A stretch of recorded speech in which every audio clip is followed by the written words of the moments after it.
You're listening to Catching Wildfire, a podcast by the Public Safety Broadband Technology Association.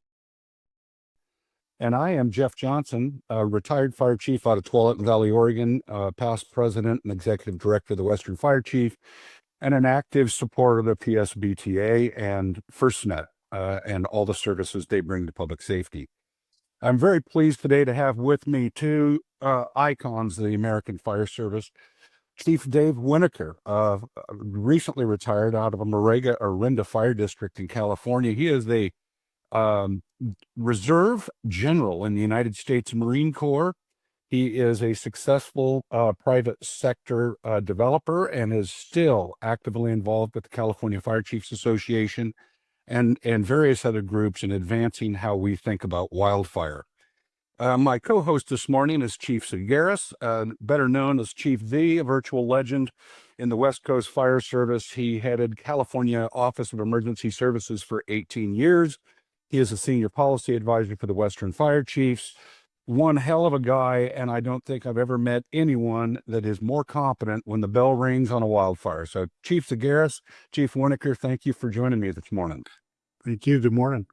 Chief Winnacker, you bring a unique background. I got a glimpse of it as you sat on the Western Fire Chiefs Board as both a fire chief and a commercial sector innovator, and of course in the United States Marine Corps. Can you share a bit about who you are, what you do, and how you got to be one of these leaders in the wildfire space?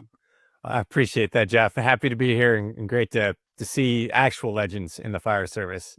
Being in your midst is always a privilege. So I grew up in the Bay Area, no fire service background, either personally or in my family. Went off to school, was commissioned as a second lieutenant in the Marine Corps, and was served as an infantry officer on active duty. And I made a decision about 7 years later to go do something else following my return from Iraq in 2003. And I stumbled into the fire service, and boy, what a stumble that was. I mean, there's no greater profession, no greater bunch of people, no greater mission, protecting our communities and preparing them for their worst day, trying to mitigate that. And along the way, as I worked my way up through the ranks in Alameda County, and then as the fire chief at Orinda, I regularly bumped up against these areas where there wasn't a solution for a problem I needed to solve that I really wasn't equipped to solve in-house with organic resources, that I needed someone else who had specialized in the space to offer something up.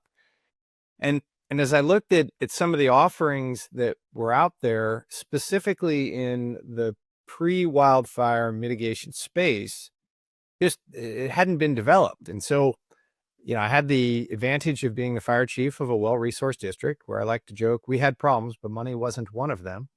And so had there been a solution, I just would have gone out and bought it, but there wasn't. And so I having the benefit of exposure to a lot of smart people in this area and a lot of folks who have worked in the tech innovation space, I just went and talked to some of my friends who had done some startup stuff and said, hey, look, here's the problem I think we have. What tools are out there that we can use to solve it? And I like to joke with them as we've worked through some of these endeavors that have become commercial successes, that the biggest challenge wasn't solving the problem. The biggest challenge was convincing folks in the tech space that we in government were not as good at some of these things as they just assumed we were, right? There was an assumption because the fire always goes out, right? We always get a fire engine to the door. We always just figure it out. There's an assumption that we could put a man on the moon. Therefore, certainly we can figure out evacuation polygons or whatever the problem was.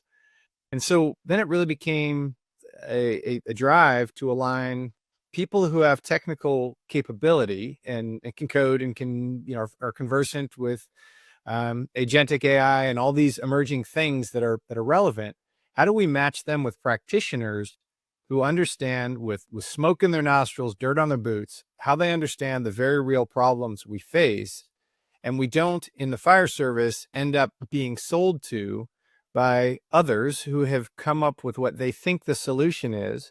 They've wrapped it up in a fancy package, and then they sell us an idea instead of a function. Let's reverse that and let's engineer it from the ground up to support what our first responders, what our boots on the ground, what our firefighters, our police, our EMS folks build the thing they need based on on the actual lived experience, with the caveat that let's not form a committee to order a new tiller and we'll lose our minds pretty quickly, right? We'll have a bell for each person in the rig. So that there's a balance there. And that's really where I've tried to come at this problem. Well, it's been impressive. When I met Sue Swenson, she was the chairwoman of FirstNet, and she is Wireless Hall of Fame, has either run or been the CEO of about every wireless carrier out there.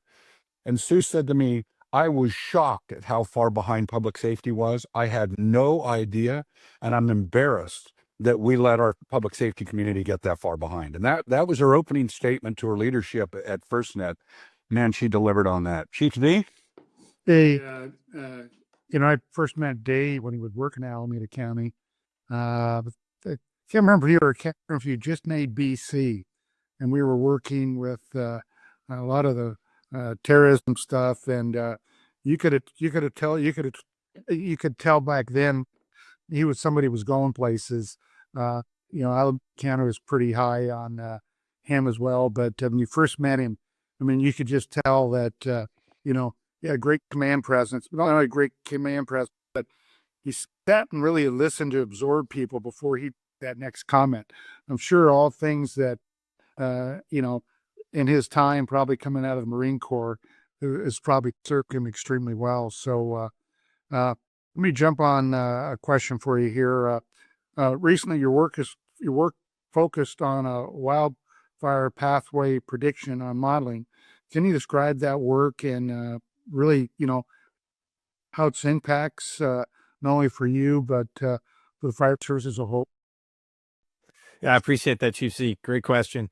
As I was looking at the landscape, after the fire started, there's a lot of very smart people doing great work, making sure we're more efficient, we get folks to the right place. And so my interest is really gravitated to where I see the gap, which is in the pre-fire space. And understanding that when a fire starts, which is inevitable in fire-dependent landscapes, it is not also then inevitable that a community is going to be lost, right? We can move to a future state of fire adaptation and resiliency where a community can be in or adjacent to a fire perimeter without experiencing loss if we reduce the vulnerabilities at the points of entry. And it's also noteworthy that the largest fires are very rarely, if ever, the fires that destroy the most homes. It is those smaller, fast-moving fires that outpace the firefighting response.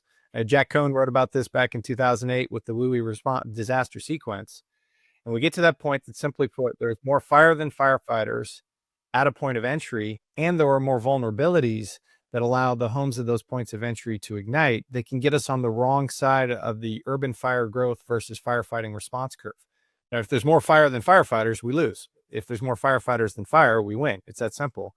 And so everything I have been doing has been focused on identifying the characteristics of those fires that are most likely to result in large-scale community loss. That wildland-urban interface, or wildland-initiated urban fire, that we certainly is what we saw in LA and in some other cases recently, and that there are a very small number of those fires that have resulted in almost all of the structural losses. Jennifer Boltkin and her crew at University of Colorado have done a lot of research on this. They found that 78% of the structures lost in recent years have been associated with the early operational periods of fast fires. So fast-moving, wind-driven fires that aren't necessarily very big. And as you certainly experienced in the Oakland Hills, 1,800-acre fire, a nothing fire as far as acres, 2,800 homes. I would argue that is a very consequential fire, irregardless of the acres burned. And so we've been focusing on how can we understand what are the wind-driven pathways where topography, weather, and fuel come together, usually light, flashy fuels capable of carrying fast-moving fire, low fire line intensity, but it doesn't matter because it's moving so fast. And what are the pathways that are formed that bring fire to the community? And fire rarely spreads as a fiery front. It makes runs and then it fills in. And so what are those pathways that will bring fire to the community so we can disrupt them on the landscape? We don't need to create fuel breaks everywhere. We can't mitigate every acre of the forest, which would be great, but that's just not realistic.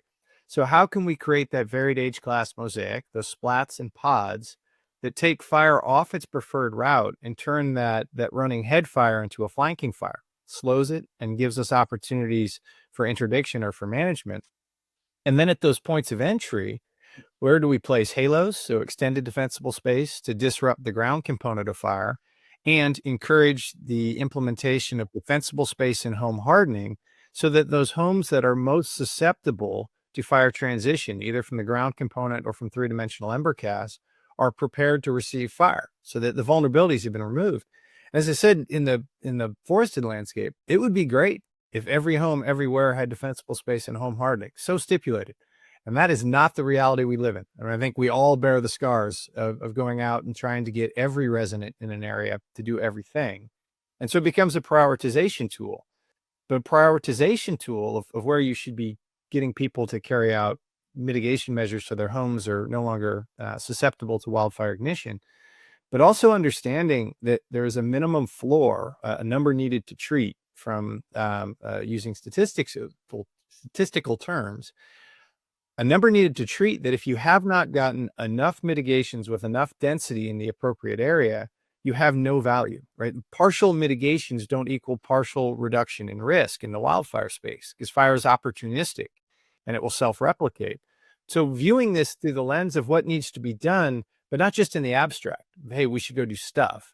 That is, these are the specific mitigations at the appropriate scale, geographic scale, so that an area is capable of receiving fire such that the quantity of fire is lower than the quantity of firefighters at a given time and space. And when we can do that prioritization, we can then start to come up with a question of how much mitigation do we need? And having carried out that mitigation, how much residual risk are we carrying forward, bought down by our firefighting response? And it becomes, I think, much more actionable than in what many areas is the current state of the art, which is mitigation good and activity better. And we want a participation trophy for having done stuff. And fire doesn't give participation trophies. You are either in and having mitigated appropriately, or you out and have a great deal of wildfire risk. And the losses of the last several years suggest we have a lot more of the latter than we do of the former, unfortunately. Interesting when you look at, your Alameda County side, because the more easterly you go, there on the 680 corridor and all that. It's kind of interesting because you're more light, flashy fuels, but you go a little bit more west and you become the chief from Mariota, and a history of the Oakland Hills fire, and right there at the coastal range, and such heavy, thick fuel that really been maintained by anything. And what an eye-opening change going from one organization to the other, but yet with the history of what you stepped into. I mean, two different worlds of response, but yet, your process by which you taken it on and to look towards the future is really, my hat off to you out of that, what you've been able to accomplish. Chief Winnacker, in your view, what have been the most meaningful advances in wildfire management and strategy? I mean, in my generation, it was stop the rig and say, go get them. And that's kind of how we did it. There's a lot of science, a lot of technology. I'm interested in your reflection on that. Yeah, I think it's a great question, Chief. I think the thing is moving away from this false belief that continued fire suppression and fire exclusion is going to get us there. I mean, if you go to any conference, any gathering of residents, any place where thoughtful people are thinking about this problem together, everyone will nod along with the statement that fire exclusion was a misguided policy and it's part of how we got here. And then we leave that talk and we walk out onto the vendor floor and we look at skeeters and monster trucks and firefighting drones and you name it, right? And there's this disconnect, and it's not our fault, because the community will nod along as well when we say, look, manage forest, prescribe fire, yada, yada, yada. And the second there's a whiff of smoke in the air, everyone is screaming, go put it out. And our structures are not built to incentivize risk, right? If you are that BC bouncing down the road in an F-250 and you see smoke on the horizon, no one will second guess your decision to go full suppression tactics and smashy, put it out. And everyone will second guess your decision to manage it for beneficial outcomes. And if anything goes wrong, that is your personal risk. If things go right, that's collective benefit. And what really opened my eye on this was exactly to Chief Z's point. As a young captain working out in West Alameda County, where I was a downtown clown, panelized roofs and EMS. And all of a sudden, I'm out here surrounded by hundreds of miles of grass and some salty old guys who've been doing this a long time. And we roll up on a grass fire on the side of the Altamont, and I'm immediately, hey, we're gonna do a progressive hose lay. We're gonna do all this. We're gonna do that. We're gonna run up this hill 10 times just to show how much energy I have. And the old guy, gave me the, hey, slow down there, Sparky. Why don't we just sit here and wait for that fire to come down to this drainage ditch where it does every year, and we won't do a thing, and we won't come out here tomorrow when it burns again. I'm like, oh. Huh, who knew? Hey, y'all stay right there. I'm going to reload that hose I just pulled. My bad. Ice cream's on me when we get back to the station. And that was in that. And we've been doing this for years, right? Every fire captain in every area of some interface has that little roadside piece that burns every year. The great tan bark fire of whatever year it was. And you just wait for it, right? Bring it down to some control line and hold it there. And that was the kernel, that old guy wisdom from the career hoseband riding backwards is like, hey, boss, just slow down, do less. That was really what triggered my thought about, okay, how do we shift the incentive systems and how do we shift the cultural acceptance? I mean, community, not fire service. The fire service is following the lead of our communities here. How do we shift this so that we see smoke on the horizon as a moment to cheer? Because we're about to get 500, 1,000, 10,000 acres of mitigation that would otherwise cost us about between $4,000 and $5,000 an acre, depending where you are. We're about to get it for free, right? And we're about to get, let's manage this fire. Let's get out the torches and let's nurse it along. Let's bring it down to the road. Let's bring it to the drainage. Let's bring it to that control line we put in last season.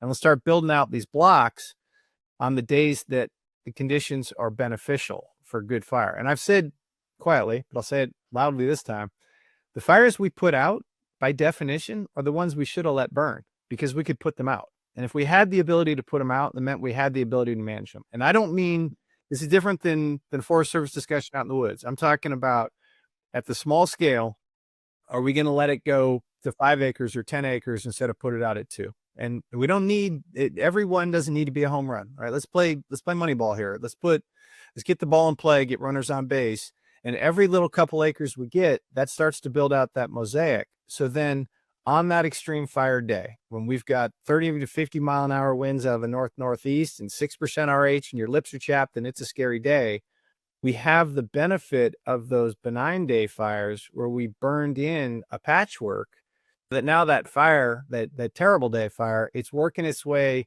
through a labyrinth and it's flanking and we can pick it up. And that we have control over. And I think it's those interim steps. It's not all or nothing. It's not let everything burn all the time. It's not put everything out.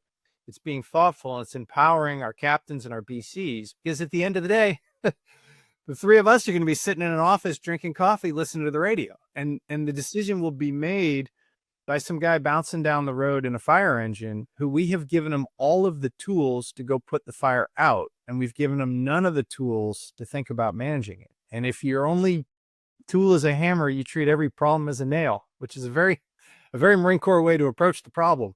But let's be a little more nuanced about this. And let's think about how we set conditions so our captains who are out there making the call in real time, they are not only empowered to make that decision, but they have the right framework to understand the macro impacts of their micro decisions in real time. And I don't think we have done a great job of that as the fire service.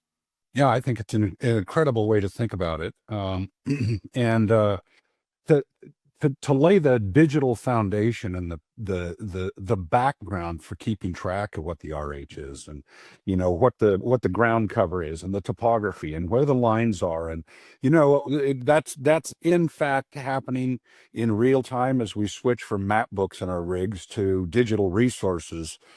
And especially now that in a lot of areas of the West, we've really stepped up our layer of air attack.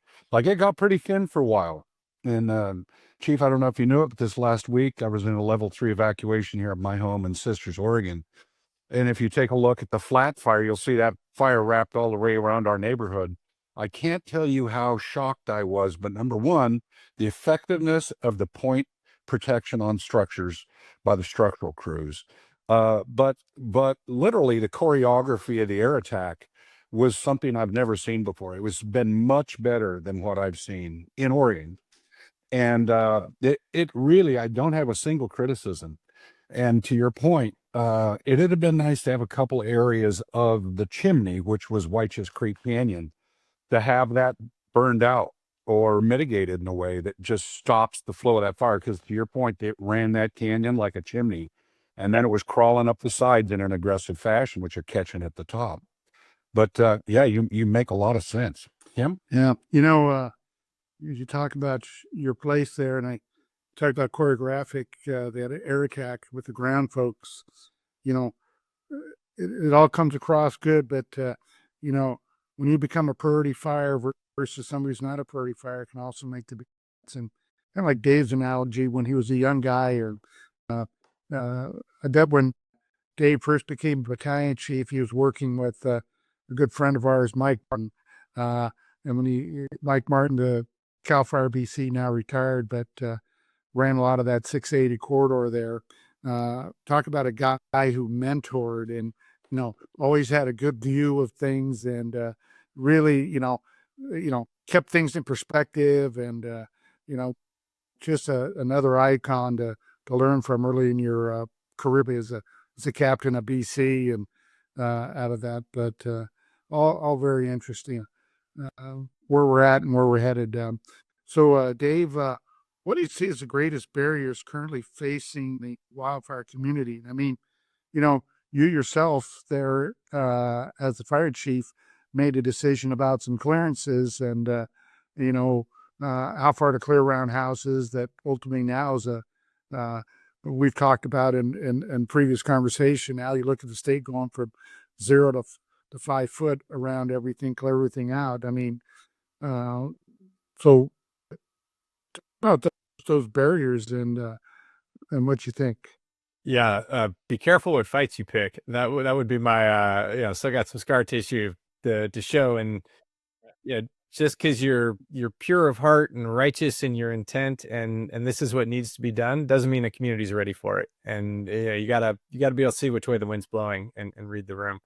And I think that's really the highlights the need for state level leadership on WUI codes and regulations. The idea that each local agency can figure it out themselves, and that each fire chief can go in there and heroically advance some really necessary but unpopular things. I'm here to say that's probably not the way to do it.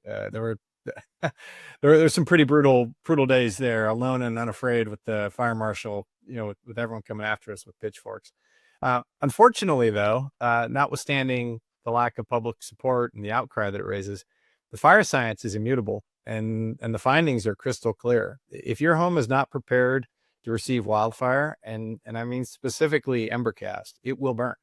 And so you can do all the clearance you want, and the land around you can be mitigated to whatever scale you want, but there's still going to be ember attack at the home. And the analogy I like to use is, if we're trying to reduce concussions, we should put on helmet.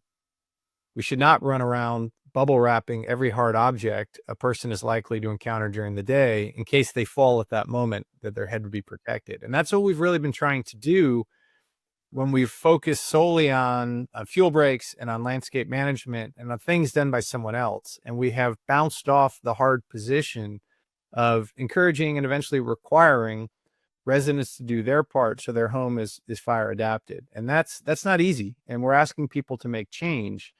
But the circumstances have changed. And I feel very strongly, and I think the record of loss the last couple of years bears out, we're at the end of the line of the efficacy of a fire exclusion suppression first approach being effective. Because every fire we have suppressed for the last 100 years now has carried forward that fuel load. And so we have this accumulated debt that's coming due in the form of a balloon payment on the worst possible debt. And with increasing vapor deficit, and with more of those hot, windy days, greater prevalence of drought and disruption of the precipitation cycles, we're going to see more of these worst days. And the thing we can control is how much fuel is on the ground and how vulnerable the homes are. And the fuel on the ground thing, that's a generational task, right? It's going to take years and years and years to restore balance in those forested landscapes. but we could time now. We can move the needle on the vulnerabilities on and around homes, which as communities and as homes become prepared for fire and they're resilient and they're capable of receiving fire, that will give land managers a more permissive environment to make use of managed fire, which would then unlock more acres, right? We're never going to masticate our way to the millions of acres per year that we need. I don't know Oregon's numbers off the top of my head, but in California, the pre-industrial fire regime was 4.4 million acres per year. That's how many acres are supposed to burn to keep the landscape in balance. And you think back to those years that we said were unprecedented, like 2020, that was a 4.25 million acre year, right? We didn't even get to the bottom end of the historical range. And we all, we acted like society was coming to an end. And so I think that's really where we need state leadership, and we need strong, unified voice from the fire service on the importance of zone zero and of home hardening measures like replacing vents, covering gutters, Class A roof coverings or assemblies, so that our firefighters are set up for success, so that point protection JJ was just talking about will be more effective, right? How much more effective would we be at suppressing and managing fires if a third to a half of our resources weren't being pulled off to prep homes to receive fire, as they are in every big fire? But if the homes are already prepped, how much more effective could we be? And how more effectively could we spread our resources to get not only reduce the risk of the fire spread, but to perhaps manage the fire to get some good acres out of it? I think that's really where my interest and attention is, about how can we better understand these things so that we can be more specific in our recommendations, rather than just having the generic statement saying either prevent wildfires, okay, but we're not going to prevent lightning, so that's not particularly all broad and all encompassing, or everyone do defensible space, but being non-specific about where and to what standard, and moving it to the next level where we can say with specificity, this standard, these homes, this geographic extent, this maintenance interval, so that we can view our wildfire problem and through as a system, and then we can review our mitigations through the network effect, where each part participates and provides additional value towards a state of wildfire adaptation where the community can receive fire without experiencing loss. You raised a really good point. I want to double down on it a bit with you. It's that, we have a regulatory reflex as chiefs. Like you want to fix them, but when we go to the legislature and, I know this representative, that senator, and that's how the conversation always starts. But that whole top-down regulatory approach meets a lot of resistance when it hits communities. And there's been more than one fire chief learned that lesson the hard way. So, to me, it's the community is most likely to trust their local fire officials than someone in a state building somewhere. A. B, we have to do a better job of educating our local fire chiefs on the kind of things you're talking about, so we can use our local public information systems and the opportunities that happen 5 acres at a time to deliver this series of messages that educate the community. We need to change the culture of our communities as they see fire. And as Chief Jack Snook once taught me, if you want to change a culture, it has to start with information and education. Information and education will change the perceptions of an individual, and individuals will change the perceptions of a group. And we've got to start there. It's got to be us as local fire officials educating event by event by event and campaign by campaign, and get the communities in a position where they're receptive to the kinds of concepts and science that you're talking about. And that kind of leads me to this, Chief. If you were king for a day and you could do one thing across the Western landscape that changed the outcome of wildfire, you're going to wave your wand, what would it be? Man, well, I'd start with making sure there's a fresh pot of coffee. I think that would be my first one with, and after that, once I'd settled in and had a cup or three, I think it's providing our local government, our fire chiefs who are out there doing great work every day, providing them with the tools they need to articulate the wildfire risk today and the future state in which that wildfire risk has been mitigated. And that one of the things that this was this breakthrough aha moment for me in the early days, when we were spinning up the wildfire pathways through xyloplan risk, was until we animated them, no one understood it. When it was just a static display of fire, people kind of squinted at it. And the second it was animated, and the second they could see the temporal component, the marching out over time of the fire pathways and the entry points and the subsequent urban spread as the current state, and we were able to break down the component parts. So it wasn't just fire bad, fire scary. It was, we have the math to understand fire progression. We've been doing this for years, right? Rothermole's 1972 work was not all that recent. We know how to do this, but we do a very poor job of explaining to the community what the wildfire risk is. So explain the risk and allow them to visualize it. Because I think we forget. We all have internalized through years of being practitioners' experience. You say fire spread this, we can all visualize it because we've done it. And your average resident has seen fire a handful of times, usually in their rearview mirror as they were evacuating, and then news clips of a jackpot isolated from everything else, burning with great intensity. It's not going anywhere, right? You know, it's isolated. It could be an interior island by the time the news shows up. But so the public has this idea of this unstoppable man-eating monster coming down off the mountain, and understanding that it can be broken down as component parts. So let's explain the risk, right? Let's understand the threat. And then let's do the same thing for mitigations. And let's not pretend that having a meeting about fire is going to reduce risk. And let's not pretend that a fuel break that went in 15 years ago still has any value. And let's be very thoughtful and transparent about, if we do these things, boom, boom, boom, boom, we will net this reduction in risk. And then these are the corresponding things on and around the parcels that will unlock meaningful, comprehensive network effects to actually reduce the risk. And I think we do a very bad job of arming our local government folks with the tools they need to have that conversation. Because you know, the F-band always says possibility of long-range spotting and isolated runs and torching. Okay, but what does that actually mean? And how do we articulate it in a way that we can say, look, this is the scenario we're concerned about. This is what fire will do under those circumstances. And here is what this suite of mitigations will net, so that our firefighting response will be effective based on how many resources we have, either locally or regionally. And then we can actually approach this thing as a thoughtful conversation, instead of what often happens is a very elevated, very emotional conversation, both for and against, by members of the community, informed only by opinion, anecdote, and emotion. And let's break that down, and let's let the underlying science and the underlying math guide our discussion. Now, at the end, we can decide that we're okay accepting massive residual risk, and we don't want to change the landscape. We don't want to do anything. And we're okay with the fact that we have a high probability of loss. But that is a decision a community can make.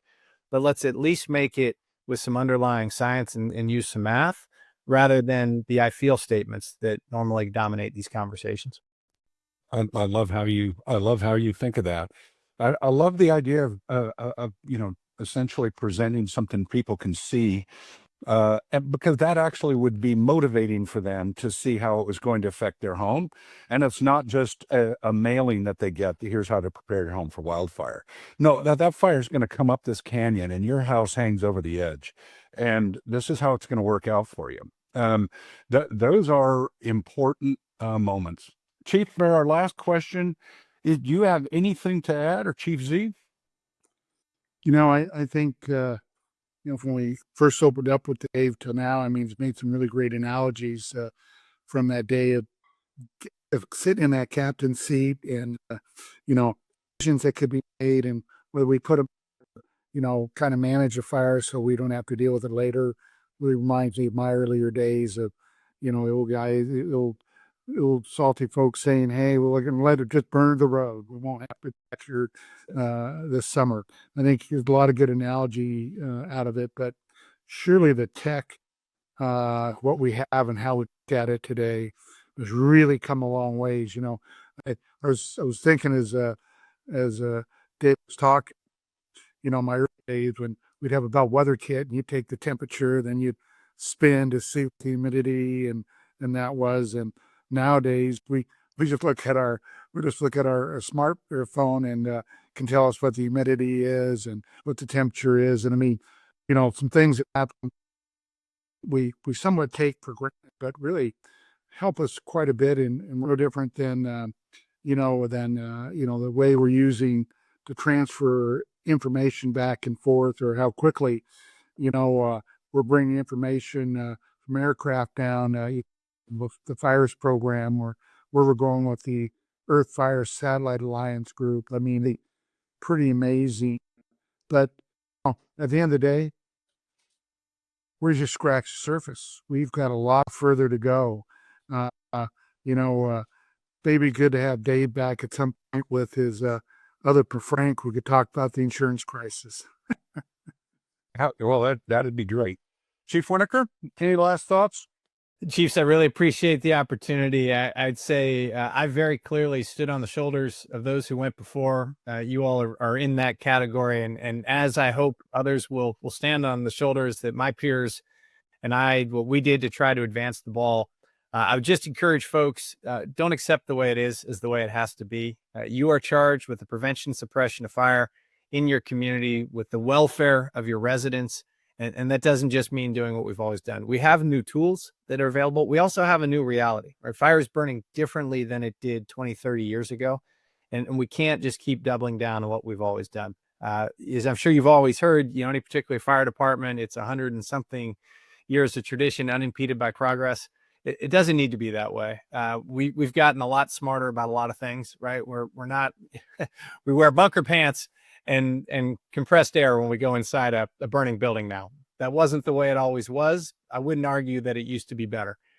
We can do better in this as well. And we should always ask the question, why are we doing it this way?